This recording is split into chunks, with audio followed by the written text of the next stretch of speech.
Are you tired of your social content being a lemon?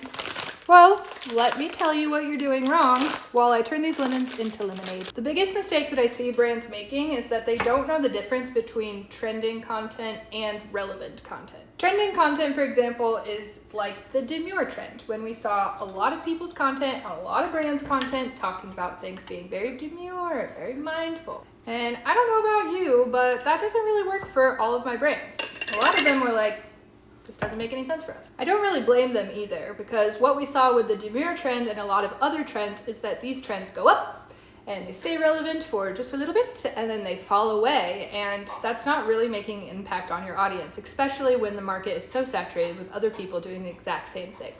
What I think brands should care about is being relevant, and what that means is having an expertise in your target audience's place of the internet. So when you think about how to get more reach and engagement, which is huge to have both of those things, you really want to pay careful mind to what your target audience is saying and the questions that they're bringing up. I always take a look at my DMs and my comments to see the most relevant topics that everyone's talking about.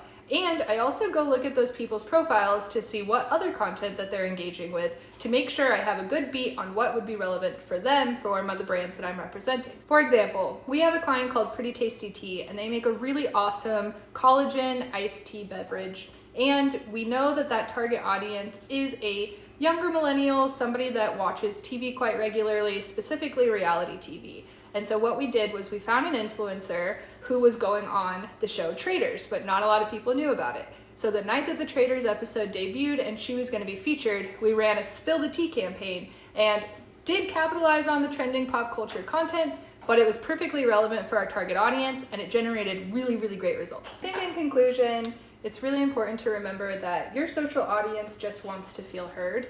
They want to feel like things are spoken to them, not at them. And that usually means going a little bit deeper than what's trending.